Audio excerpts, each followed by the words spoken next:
Hey everyone, welcome back to the HillLine News. Today I'm breaking down the real story behind Chip Roy's fiery speech, the one that blasted through the House and ended with Ilhan Omar's removal from the Foreign Affairs Committee.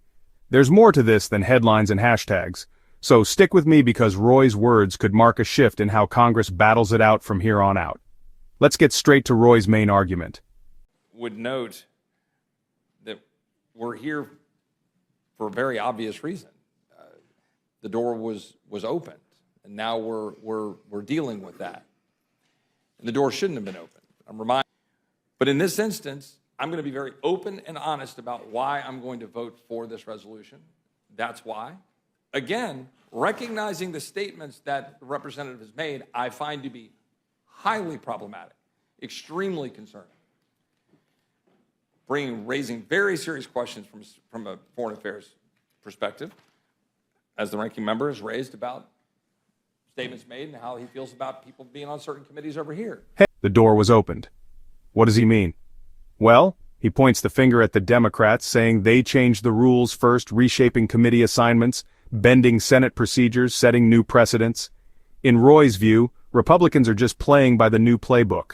This isn't about who's right or wrong anymore, it's about political payback, plain and simple. Roy's message? They struck first, now it's our turn. But why did Roy back Omar's removal? He says it wasn't his first choice. But Omar's past comments, especially the "some people did something remark about 9/11ths," crossed a line for him. He called it offensive, incompatible with a seat on the Foreign Affairs Committee. And get this, Roy even reminded everyone that he's gone against his own party before, like after January 6th. He's not just out for partisan blood, but when national memory and diplomacy are on the line, he says, some things you just can't let slide. Now here's where it gets wild. Roy drops a baseball analogy. Remember the 1993 Nolan Ryan versus Robin Ventura brawl? He says that's politics right now. You get beamed, you charge the mound. It's not about unity or even due process. He admits it's about fighting back harder when you get hit. That's the game, and he's just willing to say it out loud. If you're still with me and you love this kind of unfiltered analysis, hit that subscribe button and turn on notifications. I break down politics every week. No fluff, just the real story. I remember being part of all those conversations, the Senate lawyer and the Judiciary Committee. Bill first decided not to deploy the nuclear option. In 2013, Harry Reid did deploy the nuclear option. 2017, then certain things changed at the United States Supreme Court. So now we live in that world. It is what it is. Now here we sit. The door was opened. I just went back and reread my speech on the floor because the gentleman, I hadn't done that yet. I went back and reread my speech on the floor. I stand by every word of that speech. And in it, I referenced the fact that I had just a few months prior had been in agreement with some of my colleagues on the other side of the aisle with respect to January 6th, which there's disagreements on our side of the aisle on some of that with respect to the votes at the time. And that I'd taken very strong disagreement and sought apology from our colleague on our side of the aisle about some of the remarks that were said, but felt that this was not the right path to go down. I stand by that. So here we sit. I could associate myself and do with all the remarks the gentleman from South Carolina. I have very strong disagreement with a lot of the statements that Representative Omar has made. We've covered most of them. That some people did something is the one that really sticks in my craw pretty strongly. Raises a whole lot of flags for me. I think there are significant amount of justifications to raise issues with respect to service on the Foreign Affairs Committee, but I would not go down this road. But I'm also reminded, in August of 1993, Juan Gonzalez was a batter for the Texas Rangers and was plunked by Alex Fernandez from the White Sox. And just a little bit later, Robin Ventura came to the plate for the White Sox, and Nolan Ryan was on the mound. And Robin knew what was about to happen. Nolan plunked him. And then Robin Ventura charged the mound, and then Nolan Ryan beat the crud out of him on the mound. That's what happened. We all know that's what happened. Old school baseball. Nolan Ryan defined old school baseball. This is raw politics. That's what this is. When the door's opened, then there's a question, and you have to decide what you're going to do. We're not going to unilaterally disarm. Just not going to do it. I'm tired of that.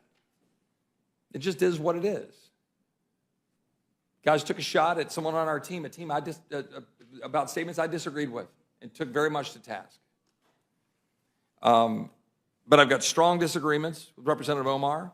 I would prefer, if it were just starting from scratch, I would not choose this path. I'd just say whatever stuff you all want to say. We'll say whatever stuff we want to say. Our managers will pick our team. Let's go battle it out in committee. That's what I would say. I would say that's the right place to be. But at this point in time, it is my considered judgment that, like Nolan Ryan, we've got to respond. And I'm just going to be blunt and honest about it. That's just my belief. I think it's important. And I hope we'll get through this. We'll kind of hip check each other. Maybe we can sit down and figure out by the end of this Congress, next Congress, whoever's in charge, we figure out how we're going to play ball going forward and set those rules. And I would say the same thing about open rules, closed rules, structured rules. And the ranking member could scoff. We've had X number of votes. We'll have continued debate about this stuff over time. There will be closed rules. There will be structured rules. There will be open rules. I'd like to have that debate. I'd like to have the considered judgment of the ranking member on that, and as I have debate on my side of the aisle. I'm just saying that we can figure out how to protect this institution and try to decide how to do things the right way. To Roy, he didn't stop there. He rattled off Senate rules changes, blocked court picks, ideological warfare like what happened with Miguel Estrada. Roy claims that was never about merit, but about race and ideology. That moment, he says, changed the rules forever. But even after all the fire, Roy closed on a surprising note hope. He called for future reform, a better way to set the rules. Maybe, just maybe, Congress can get back to governing instead of fighting. So, where does that leave us? Roy's speech wasn't just about Omar, it was a gut check for Congress. Politics is a sport now ruthless, retaliatory, and way too personal. But maybe, just maybe, this moment is the wake-up call that sparks real change. Found this breakdown useful? Drop your thoughts in the comments, smash that like button, and subscribe for more no-nonsense political analysis every week. Until next time, stay sharp, stay informed.